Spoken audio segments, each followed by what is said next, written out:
ಪಂಚೆ ಹಾಕಿದ್ದಾರೆ ಅನ್ನುವಂತ ಒಂದೇ ಒಂದು ಕಾರಣಕ್ಕೆ ಬೆಂಗಳೂರಿನ ಮಾಲ್ ಒಂದರಲ್ಲಿ ರೈತರೊಬ್ಬರಿಗೆ ಪ್ರವೇಶಕ್ಕೆ ನಿರಾಕರಿಸಿ ಅವಮಾನ ಮಾಡಲಾಗಿದೆ. ಇದರಿಂದ ಕನ್ನಡ ಪರ ಸಂಘಟನೆಗಳು ಸಿಡಿದೆದ್ದಿದ್ದು ಮಾಲ್ ವಿರುದ್ಧವಾಗಿ ಪ್ರತಿಭಟನೆ ನಡೆಸಿದ್ವು. ಇದರ ಬೆನ್ನಲ್ಲೇ ರೈತನಿಗೆ ಸನ್ಮಾನ ಮಾಡಿ ಮಾಲ್ನವರು ಕ್ಷಮೆ ಕೇಳಿದ್ದಾರೆ.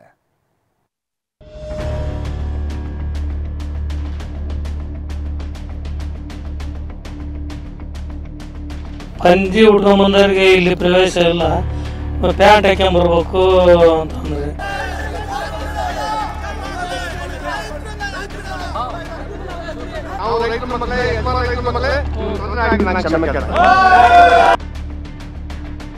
ಪಂಚೆ ಧರಿಸಿ ಬಂದ ಅನ್ನದಾತನಿಗೆ ಜಿಟಿ ಮಾಲ್ನಲ್ಲಿ ಅವಮಾನ.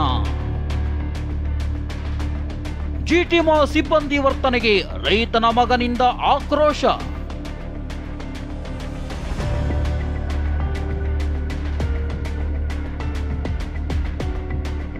ಸ್ಟ್ಯಾಂಡರ್ಡ್ ಟಿಯ ಸೊಕ್ಕು, ದುಡ್ಡಿನ ಧಿಮಾಕು, ಪಾಶ್ಚಿಮಾತ್ಯ ಸಂಸ್ಕೃತಿಯ ಸೋಗಲಾಡಿತನಕ್ಕೆ ಬಿದ್ದಿರುವ ಮಾಲ್ನ ನೀಚ ಮುಖ ಅನಾವರಣವಾಗಿದೆ. ಅನ್ನದಾತನಿಗೆ ಅವಮಾನ ಮಾಡಿ ತೀವ್ರ ಮುಖಭಂಗಕ್ಕೀಡಾಗಿರೋದು ಇದೇ ಮಾಲ್.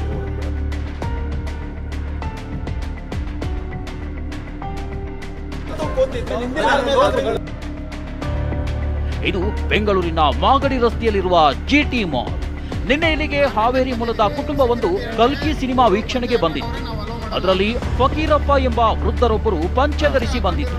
ಪಂಚೆ ಧರಿಸಿದ್ದಾರೆಂಬ ಏಕಮಾತ್ರ ಕಾರಣಕ್ಕೆ ಜಿಟಿ ಮಾಲ್ನ ಸೆಕ್ಯೂರಿಟಿ ಪ್ರವೇಶಕ್ಕೆ ನಿರಾಕರಣೆ ಮಾಡಿದ್ದ. ಅಲ್ಲ ಸರ್, ಈಗ ಪಂಚೆ ಹಾಕೊಂಡಿರೋರ್ನ ಈ ಮಾಲ್ ಒಳಗಡೆ ಬಿಡಲ್ವಾ? ಬಿಡಲ್ಲ ಸರ್, ಬೇರೆ ಬಿಡಲ್ಲ. ಈ ವಿಡಿಯೋ ಮಾಡ್ತಾರೆ, ಇನ್ನೂ ಒಂದು 10 ಜನ ಕರ್ಕೊಂಡು ಮಾಡ್ತಾರೆ. ವೃದ್ಧನನ್ನು ಅರ್ಧ ಗಂಟೆಗೂ ಹೆಚ್ಚು ಕಾಲ ಮಾಲ್ ಮುಂದೆ ಕೂರಿಸಿದ್ದಾರೆ. ಇದರಿಂದ ತೀವ್ರ ಅವಮಾನಕ್ಕೊಳಗಾದ ಫಕೀರಪ್ಪನವರ ಪುತ್ರ ನಾಗರಾಜ್ ಮಾಲ್ನವರಿಗೆ ಒಳಗೆ ಬಿಡುವಂತೆ ರಿಕ್ವೆಸ್ಟ್ ಮಾಡಿದ್ದಾರೆ. ಆದ್ರೆ ಮಾಲ್ನವರು ಯಾವಾಗ ಪ್ರವೇಶವನ್ನ ನಿರಾಕರಣೆ ಮಾಡಿದ್ದೋ ನಾಗರಾಜ್ ವಿಡಿಯೋ ಮಾಡಿ ತಮ್ಮ ನೋವು ತೋಡಿಕೊಂಡಿದ್ರು. ಅಲ್ಲಿ ಸೂಪರ್ವೈಸರ್ ಕೇಳಿದ್ರೆ ಇಲ್ಲ ಸರ್, ನಾವು ಅಲೋ ಮಾಡಲ್ಲ, ಯಾವುದೇ ಕಾರಣಕ್ಕೂ ಅಲೋ ಮಾಡಲ್ಲ, ಅವ್ರನ್ನ ಪಂಚೆ ಹಾಕೊಂಡ್ರೆ ಅಲೋ ಮಾಡಲ್ಲ ಅಂತಂದು ಹೇಳಿದ್ರು. ಇನ್ನು ಈ ಬಗ್ಗೆ TV9 ಫಕೀರಪ್ಪರನ್ನ ಮಾತನಾಡಿಸಿದಾಗ ತಮಗಾದ ಅವಮಾನದ ಬಗ್ಗೆ ಅಳಲು ತೋಡಿಕೊಂಡಿದ್ದು ಹೀಗೆ. ಹ್ಞೂನ್ರಿ, ಅದ ಒಂದು ನಮಗೆ ದೊಡ್ಡ ಸಮಸ್ಯೆ ಆಗಿಬಿಡ್ತು. ಇಲ್ಲಿಂದ ಅಲ್ಲಿಗೆ 300-400 ರೂಪಾಯಿ ಖರ್ಚು ಮಾಡಿ ಆಟಕ್ಕೆ ಹೋಗಿಂದಾಗ ಇವರು ಪಂಜಿ ಉಟ್ಕೊಂಬಂದವ್ರಿಗೆ ಇಲ್ಲಿ ಪ್ರವೇಶ ಇಲ್ಲ, ಪ್ಯಾಂಟ್ ಹಾಕ್ಯಂಬರ್ಬೇಕು ಅಂತಂದ್ರೆ ಹಂಗಂದ್ರೆ ಹೆಂಗ್ರಿ ಮತ್ತು ಸರ ಅಂತಂಗೆ ನಮ್ಮ ಮಗ ಕೇಳಿದ್ರೆ ಅವ್ರು ಏನಂದ್ರು, ಇಲ್ಲಪ್ಪ ಅದು ಮ್ಯಾಗಡಿಂದ ಹಂಗೆ ಅವರು ಇದನ್ನು ಮಾಡಿದಾರೆ, ನಾವು ಅದನ್ನು ಪಾಲನೆ ಮಾಡ್ಬೇಕಾಗತಿ, ಒಳಗೆ ಶಶಿ ಕ್ಯಾಮ್ರಾ ಇರ್ತಾವೆ, ಹಂಗೆ ಬಿಡೋಕೆ ಬರೋದಿಲ್ಲ, ಬಿಟ್ಟರು ನಾಳೆ ನಮಗೆ ಥರ ವಜ್ಜಿ ಆಗತಿ ಅಂತ ಹಿಂಗಂದು ನಮ್ಮನ್ನು ಬಾಯಿ ಕಟ್ಟಿಸ್ಬಿಟ್ರಿ ಅವರು. ಎಷ್ಟು ನಮಗೆ ನೋವಾಗಿತ್ತು ರೀ, ನೋವು ಆಯ್ತು.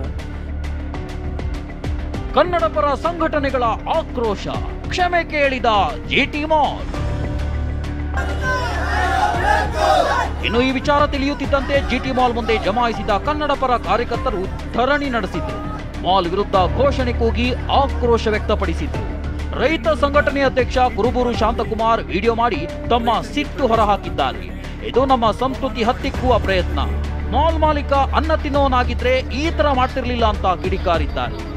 ಇವತ್ತು ರೈತ ಪಂಚೆ ಹಾಕೊಂಡು ಬಂದಿದ್ದ ಅಂತ ಹೇಳ್ತಾರೆ, ನಾವು ಅರಬತ್ತಲೆಯಾಗಿ ಮಾಲ್ಗೆ ನುಗ್ತೀವಿ, ಅವ್ರೇನು ಮಾಡ್ತಾರೆ ನೋಡೋಣ. ಇದು ನಮ್ಮ ಸಂಸ್ಕೃತಿಯನ್ನು ನಾಶ ಮಾಡುವಂಥ ಕೆಲಸ. ಮಾಲ್ ಮಾಲೀಕರು ಅನ್ನ ತಿನ್ನುವಂಥ ವ್ಯಕ್ತಿಯಾಗಿದ್ದರೆ ಈ ರೀತಿ ಅಪಮಾನ ಮಾಡ್ತಾ ಇರಲ್ಲ. ರೈತ ದೇಶದ ಬೆನ್ನೆಲುಬು ಅಂತಾರೆ. ಆ ದೇಶದ ಬೆನ್ನೆಲುಬಾಗಿರ್ತಕ್ಕಂಥ ರೈತನನ್ನು ಈ ರೀತಿ ಕೆಟ್ಟ ಸ್ಥಾನದಲ್ಲಿ ನಿಲ್ಲಿಸಿ ನೋಡ್ತಕ್ಕಂಥದ್ದು ಯಾವುದೇ ವ್ಯಕ್ತಿಗಳಿಗೂ ಶೋಭೆ ತರುವಂಥದ್ದಲ್ಲ. ಇನ್ನು ಈ ಬಗ್ಗೆ ಪ್ರತಿಕ್ರಿಯಿಸಿದ ಕಂದಾಯ ಸಚಿವ ಕೃಷ್ಣ ಭೈರೇಗೌಡ, ಮುಖ ಬಟ್ಟೆ ನೋಡಿ ಒಬ್ಬ ವ್ಯಕ್ತಿಯನ್ನ ಅಳೆಯಬಾರದು, ಇದೊಂದು ಬ್ರಿಟಿಷ್ ಮನಸ್ಥಿತಿ ಅಂದ್ರು. ನಾವು ಮನುಷ್ಯನ ಮುಖ ನೋಡಿ, ಮನುಷ್ಯನ ಬಟ್ಟೆ ನೋಡಿ ಅದನ್ನ ಅಳತೆ ತೂಕ ಮಾಡುವಂತಹದ್ದು ಇದು ಒಂಥರ ಬ್ರಿಟಿಷ್ ಮೈಂಡ್ ಸೆಟ್. ಇದು ಯಾರು ನಮ್ಮನ್ನ ಆಳ್ವಿಕೆ ಮಾಡಿದ್ರಲ್ಲ ಅಂಥವರ ಮೈಂಡ್ ಸೆಟ್ಟು ಇವತ್ತಿಗೂ ಇರ್ತಕ್ಕಂಥದ್ದು ದುರದೃಷ್ಟಕರ. ಇನ್ನು ಇದು ಯಾವಾಗ ತೀವ್ರ ಸ್ವರೂಪ ಪಡೆಯಿತೋ ಜಿಟಿ ಮಾಲ್ ಉಸ್ತುವಾರಿ ಸುರೇಶ್ ಸೆಕ್ಯೂರಿಟಿಯಿಂದ ತಪ್ಪಾಗಿದೆ ಅಂತ ರಾಜ್ಯದ ರೈತರಿಗೆ ಕ್ಷಮೆ ಕೇಳಿದ್ರು. ಸೆಕ್ಯೂರಿಟಿಯನ್ನ ಈಗಾಗಲೇ ಕೆಲಸದಿಂದ ವಜಾ ಮಾಡಿದ್ದೇವೆ ಅಂತ ತಿಳಿಸಿದ್ರು. ಖಂಡಿತ ಅದು ತಪ್ಪಾಗಿದೆ. ಅವರು ತಪ್ಪು ಮಾಡಿದ್ದಾರೆ, ಸೆಕ್ಯೂರಿಟಿ ಗೊತ್ತಾಗಿಲ್ಲ, ಹೊಸಬ್ರು ಬಂದಿದ್ದಾರೆ. ನಮ್ಮಲ್ಲಿ ನಮ್ಮ ಮಾಲ್ ಓಪನ್ ಆದ ನಾರ್ತ್ ಕಡೆ ಎಲ್ಲ ಕಡೆಯಿಂದ ಬರ್ತಾರೆ.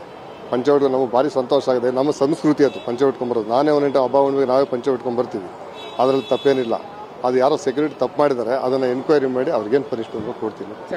ಈಗಾಗಲೇ ಕೂಡ ಆತ ಹೇಳುವಂತ ಸಂದರ್ಭದಲ್ಲಿ ಹೇಳ್ತಾ ಇದ್ದ, ನಮಗೆ ರೂಲ್ಸ್ ಇದೆ ಅಂತೇಳಿ. GT ಮಾಲ್ ಅಲ್ಲಿ ಅಂತ ರೂಲ್ಸ್ ಇದೆಯಾ ಅಂತ? ಖಂಡಿತ ಇಲ್ಲ. ನಾವು ಯಾರಿಗೂ ರೂಲ್ಸ್ ಆ ಥರ ಮಾಡಿಲ್ಲ, ಅದು ಇಲ್ಲವೇ ಇಲ್ಲ, ಅದು ಖಂಡಿತ ಇಲ್ಲ ಅಂತ ತೆಗೆದಾಕಿದ್ದೀನಿ. ಕೆಲಸ ತೆಗೆದಾಕಿದ್ದೀನಿ, ಅವ್ರಿಗೆ ಕೇಳ್ಬಿಟ್ಟು ಆ ಥರ ವ್ಯವಸ್ಥೆ ಮಾಡ್ತಾರೆ. ಬಳಿಕ ರೈತ ಫಕೀರಪ್ಪಾಗಿ ಸನ್ಮಾನ ಮಾಡಿ ಮಾಲ್ ಒಳಗೆ ಬರಮಾಡಿಕೊಂಡ್ರು. ದುಡ್ಡಿನ ದುರಹಂಕಾರವೋ ಏನ್ ಮಾಡಿದ್ರು ನಡೆಯುತ್ತೆ ಅನ್ನೋ ಮದವೋ ಗೊತ್ತಿಲ್ಲ. ಆದ್ರೆ ಈ ಪಂಚೆ ಘಟನೆಯಿಂದಾಗಿ ಮಾಲ್ ಮಾಲೀಕರಿಗೆ ಮತ್ತು ಸಿಬ್ಬಂದಿಗೆ ತಕ್ಕ ಮಟ್ಟಿನ ಬುದ್ಧಿ ಬಂದಿದೆ, ಅಷ್ಟೇ ಸಾಕು. Bureau report, TV9.